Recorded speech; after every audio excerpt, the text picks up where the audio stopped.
ભાઈ મંગળ કરે છે ફરાળ હાલે છે એમાં કેટલો તો ભાગ હોય એમાં કઈ બધું ન ખવાય બાપા બધું લાવ્યા ઈ તો લાવવું જ પડે ને. જમી લીધું ફેમિલી ને હવે મમ્મી ને આશુબેન ને બધા જાય છે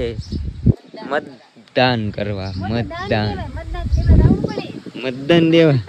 બપ્પા ને બધા જાય છે ને હું રહું છું ઘેરે પછી હું હાન નો જાય ત્યારે ને જતો હવે હાન નો જાય મારા બા એમાં મત દેશે મારા બાપા કહેશે ને એમાં ફેમિલી થોડીક જ વાર લાગી તો આવડા બધા ઘેર આવી બોલો કેમ ફટાફટ હું તો બધી બી આવી જાવ આપણે આંગળી ફટાફટ કાંઈ આમ ટ્રાફિક જ નહોતી ને એમાં તો હું હાલ મોબાઈલ નહોતી લઈ જતી હાથમાં મોબાઈલ તો ઓલા પોલીસ વાળા એમ કે એ સોરી મને દાદા સોરી મોબાઈલ મૂકતી રાખે ને ઈ સોરી કહે ને મેં તો એવું કહી ગયા સાંભળ્યું ને મેં કીધું ગુજરાતમાં જી નથી ગયા ને અમે હંડે કપામાં લઈએ ના સોરી ને એમ જ કહે મેં કીધું છોકરાને એ સોરા એમ કે ફોન આપી દીધો ને ભાઈ હા, મેં